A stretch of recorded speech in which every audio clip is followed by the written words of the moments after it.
Herm Edwards joins us on You Better You Bet. Herm, thanks for joining us here on this Monday. How's it going? Going well. Thank you for having me. Exciting games this weekend. I think the NFL is hitting home runs. It's amazing during this playoff competition. A lot of these games always seem to get into the fourth quarter with outstanding play from quarterbacks, regardless if some won or some did not. It's just some of the things these guys are able to do anymore from the quarterback position is just kind of fun to watch. And it was an incredible weekend, and the playoffs have been spectacular thus far. I said that at the top of the show today. And, Coach, we'll talk about some of the games that we saw this past weekend, get your early opinions on Championship Sunday, but have to start with the breaking news. Herm Edwards' opinion of the Buffalo Bills firing Sean McDermott is what and why? It doesn't surprise me anymore when some of these coaches are let go that have had winning records and done things that you wish a coach could accomplish. But in the state of the affairs now, it's so much driven now with you can win, but when you don't win enough or you don't win enough big games, that becomes an issue. And really, the people that make the most noise are the fans. It's the fan bases. I say it all the time to people outside the building.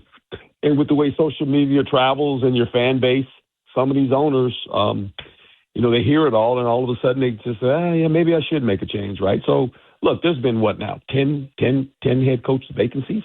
That's a big number. And some of these coaches obviously have done outstanding jobs, and think about the Ravens, Pittsburgh Steelers, and now Buffalo Bills. These guys will all be working. They'll go somewhere else, and someone will be happy to have them.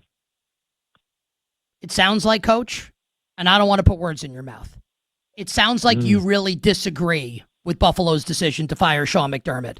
Am I right about that? And if so, why do you disagree with the decision? Well, I don't know if I disagree. I just look at it, and it's not shocking to me anymore. Just how it goes about. Would you have done it if you own the Bills? If you own the Bills, Coach, I'm sorry to put you on this because I really respect your opinion, and I think this is. I would have not. What would you have done? I would have not fired him. Coach Harbaugh, obviously Mike Tomlin. They'd still be my coach. Now, that's me. I'm a former coach and a former player. So that's the organization that runs their organizations. When you're the owner and you pay the money and you pay the freight of what you assume and what you want. And I think people just get tired. They get tired of winning because they get tired of winning. And when you don't win a Super Bowl or you don't win enough playoff games, they get tired and they say, we want somebody new. And I get it. And coaches get it. When you're in this profession, you understand it. These coaches understand when they take the job on, what they need to do. And these guys have had long runs. There ain't no doubt about it. And they've been really good coaches. I kind of want to, I respect, I think that's a really fair statement, what you just said there, right? Which maybe you disagree with it, but you also understand it. I'd like to give you my perspective, Coach, just to play devil's advocate here. And this doesn't have to be like a disagreement thing. I just really respect your opinion, and I know our listeners and viewers do as well. I think it just kind of reaches a point, right, where let's just use Sean McDermott, and you can do John Harbaugh as well with Lamar Jackson, where you're going to enter, let's say that they both get retained, right? And I think they're both, I'm a Giants fan. I'm thrilled that John Harbaugh is the coach of my football team, right? But if you're going to enter year 9, like almost a decade, like this, we haven't seen this in the history of the league, Coach, where we've had coach-quarterback pairings be together that long and not get to a Super Bowl and win one. Like, it's unprecedented in the league history where, in my opinion, I think if you're an organization, you can say McDermott's a great coach, Harbaugh's a great coach, but something's got to give here because we can't get over the hump. And you know this, right? Because you played and you coached.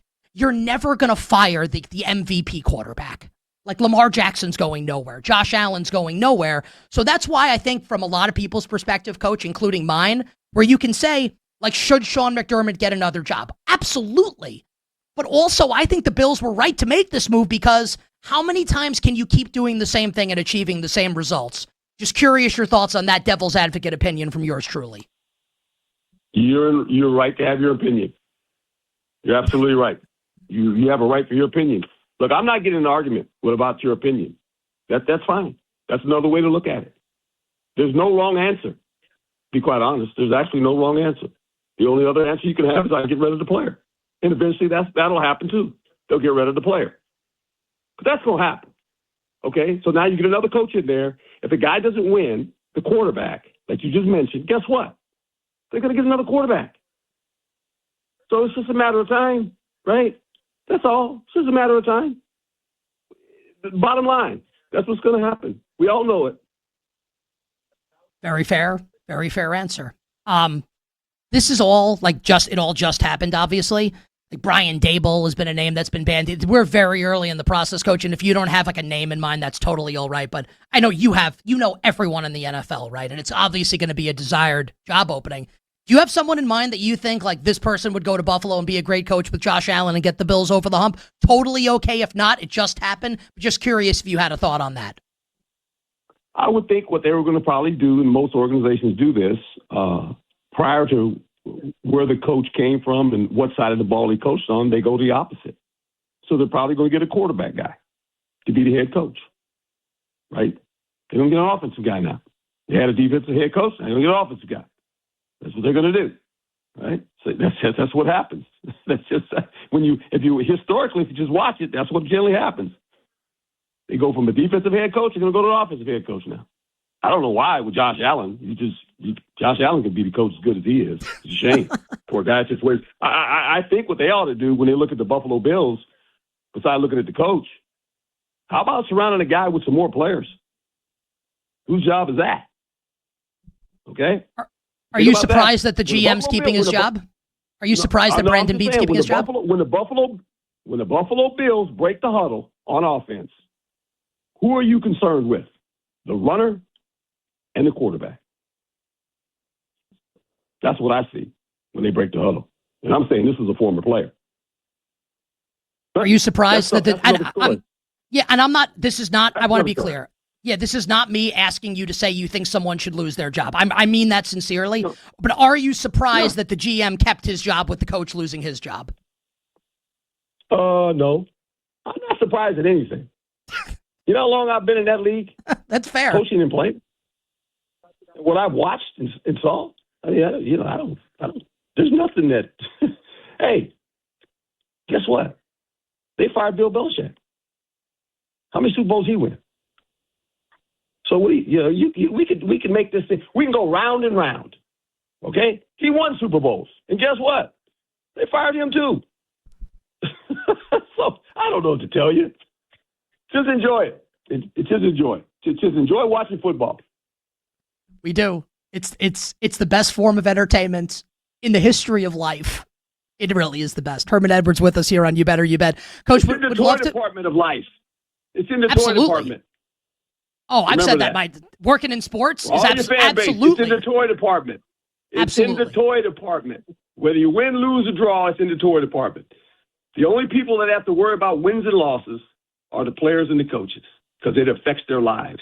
Because eventually, if you don't win enough and you don't win enough big games, when you get in the playoffs, guess what? They get somebody else. It's kind of a brutal profession when you put it like that. And you're obviously right. Just it's curious, Coach. Yep. Go ahead. No. You choose to do it. You choose your profession. You understand that. And that's part of it. If you are Broncos head coach Sean Payton, right? And you have the situation, right, where you win the game. It's like the thrill of victory and the agony of losing your starting quarterback like an hour later. Like no one saw that coming, right? And this is not to say Jarrett Stidham can or can't beat the Patriots, win a Super Bowl potentially. But now you're Sean Payton, right? Because you've been in that chair, the head coach of a National Football League team. How do you kind of pull the team off the mat? Like, what do you say to the team this week and get them ready with the backup quarterback here making his first start of the season in the AFC Championship game? It's real simple. Don't let that be the excuse for us saying we can't win. And if you think that, then you need to go home now. Just go home, leave the building. And I promise you, none of those players will leave the building. They are in a situation now where they're one game away, if they win this, to be a world champion. You know how hard it is to get to that game? Some guys never get there in their whole careers. And the players understand that. Hey, this is our shot. We got a chance to be the world champion. And it's not guaranteed every year. Some guys never get to this game. Players that played in the National Football League never been in the playoff game, no less get to the championship game. If you win, you go to the Super Bowl. So, the quarterback is a quarterback. He plays quarterback. Don't worry about the quarterback. I'll handle the quarterback. That's what coaches tell him. I'll handle the quarterback. You just make sure you're ready to play. That makes me think, Coach, about what Dan Campbell said when the Lions lost the NFC Championship game in San Francisco a couple years ago when he gets up to the podium, and it was kind of like a sobering statement, right? And we still all remember it.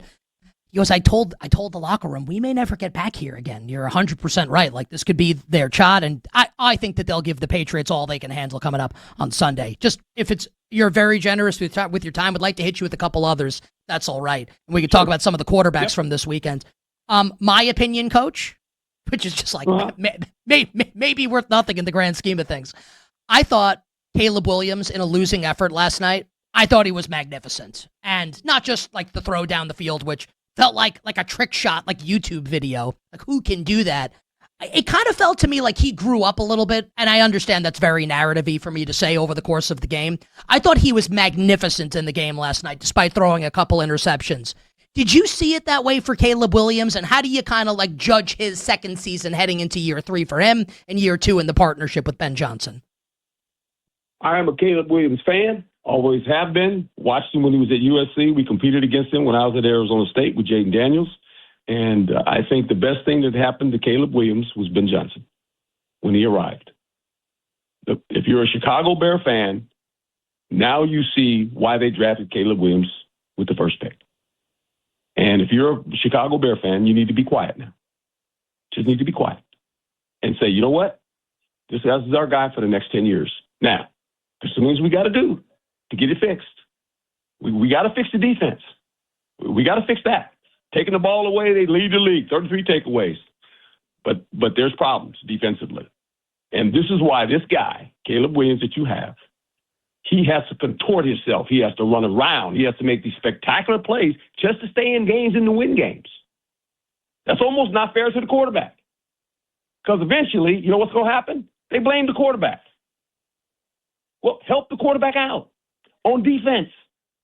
Let's slow some people down. Let's stop some people every once in a while, right? And that's what they're going to have to fix. And they're going to get it fixed because they have an outstanding quarterback.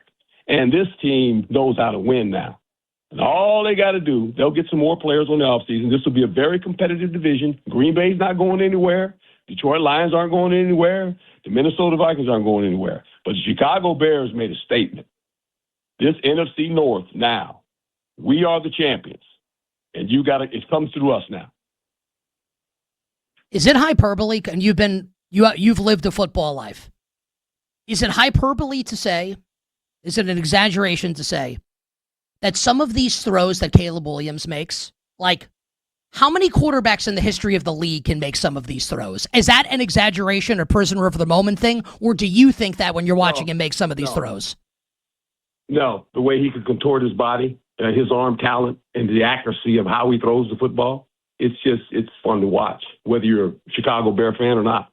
Just his athleticism has a lot to me, has a lot of Brett Favre in it. The way Brett Favre used to run around and run one way and throw it across the field. I mean, his arms, that one throw he made to the tight end, that's unbelievable. That's the craziest thing I've ever seen. And the accuracy of it all. And the players believe it. That now the players are into it. Now, he can't continue to do that because he's going to get hurt eventually. But the way the guy just plays, his competitiveness, this whole team thrives on that. And when he has the ball, the worst thing you can allow to do is, I always tell, quarterbacks, and especially defensively, don't let the guy play recess. And recess means they run all around. Don't let him do that. You want to keep him in the pocket because once he leaves the pocket, we got problems, boys. Love that. Herm Edwards with us here on You Better You Bet. Coach, the LA Rams win the game last night, beat the Carolina Panthers the week before. I think you can make the argument because we know how good they are. I don't think that they played particularly well in either game, just that they won, and now they'll go to Seattle next weekend for round 3 against the Seahawks. What's your confidence level, Coach, following the first 2 games for the Rams in the postseason, heading into Seattle on Sunday, and the Seahawks obviously smoked the Niners on Saturday night, heading into the NFC Championship game? Well, the Rams played in the best division of football. When you think about the 3 teams that were over there that got in the playoffs, San Francisco, which was the wounded team, and still found a way to get in there, Seattle, and then the Rams. And now it's boiling down to a team that's played each other, split with each other. And they're playing, Seattle with an outstanding defense as well. They can get after the quarterback. Darnold is a quarterback where, if you put a lot of pressure on him, his history tells you he'll turn the ball over. But if you don't, then you got a problem. It's not too big for the Rams. It's not too big for Matthew Stafford. They played him twice. They've rushed him. They haven't sacked him, but they've rushed him. And if you can put pressure on him, you make him get the ball out of his hand. I think it'll be a very competitive game. These guys know each other. They play each other all the time. This is Matthew Stafford, one of his better years. He's probably going to be the MVP of the league. I mean, what he's been able to accomplish. They're a fun team to watch, the Rams. They got 2 dynamic receivers. They got a good running game. Stafford can throw it all over the place. They can score points. Seattle is known for their defense. They get after the quarterback. They play the run very well. I mean, when you watch how they played their playoff game, Seattle, it wasn't a fair fight. It wasn't even a fair fight. I mean, I don't know what to tell you. They were a dominant team. So it's going to be a fun game to watch. I got a good laugh out of the Niners kicker trying to trip Rashid Shaheed on the kick return to start the game. Felt like something out of like a Three Stooges skit. Like it's an obvious attempt at trying to trip. Coach, you're very generous with your time. Have one more for you if it's all right. Sure. The Houston Texans yesterday, New England was favored in the game and the Patriots are really good. I don't know how this gets spun in any other way than a massive disappointment for C.J. Stroud. So a 2-part question here. If you were D'Amico Ryans and you hit halftime of the game and Stroud is throwing, and he's brutal and I'm not saying he can never turn it around. He was horrific in the first half of that game. Would you have considered benching him to play Davis Mills? And what do you think has to happen now this offseason with the Texans and C.J. Stroud? Well, I thought C.J. was very good in his press conference today when he spoke. When I heard what he said, and he took the share of it. He said, "This was on me. I put the team in a bad situation, a situation that I got to correct going forward." But here again, he's helped this team get there too. They forget about all that at the end of the day. So, he had one of those games. You felt bad for him, and his eyes got big. The game was big for him, and I thought D'Amico did a nice job in the sense that, hey man, you got to keep playing. You're the quarterback. You got to get through this. And I think his team rallied around the guy because at the end, when you play with the ball, you affect the team. And it was a turnover game. There's no doubt about it. I mean, that ball was on the ground a lot by both parties, but, that hurt them. But the defense, without that defense, they might have got beat by 50 to turn the ball over that much. It was one of those games where you look at it and say, oh, my goodness. But with that being said, it's over. They have all offseason to think about it. The quarterback will as well. And I want to see him play next year. I think he's going to learn from this. That's my hope. You would have done the same thing, Coach, at halftime? This is not like a gotcha question. I'm genuinely curious. I'm not taking him out. He's going to play because I'm looking at him and he's our quarterback. Next year, he's going to be our quarterback. He's got to go through this. Coach, that's part of it. Yeah, I'm here. That's part of it. He's got to go through it. I mentioned that at the start. That was a great jacket you were wearing on ESPN this morning. You looked awesome. You're nice to say that. My wife dresses me. You're nice to say that. No, I'm being serious. I love green. I wore a green tuxedo at my wedding. You had this green jacket on this morning on ESPN. I was like, Coach looks awesome. So maybe tell your wife she did a great job with dressing you this morning, my man. I will do that, my friend. Thank you. Coach, thank you so much for the time. You're very generous. I really appreciate it. My pleasure. Thank you. Coach Herm Edwards joining us here on You Better You Bet. What's that? That was Starships by Nicki Minaj, right?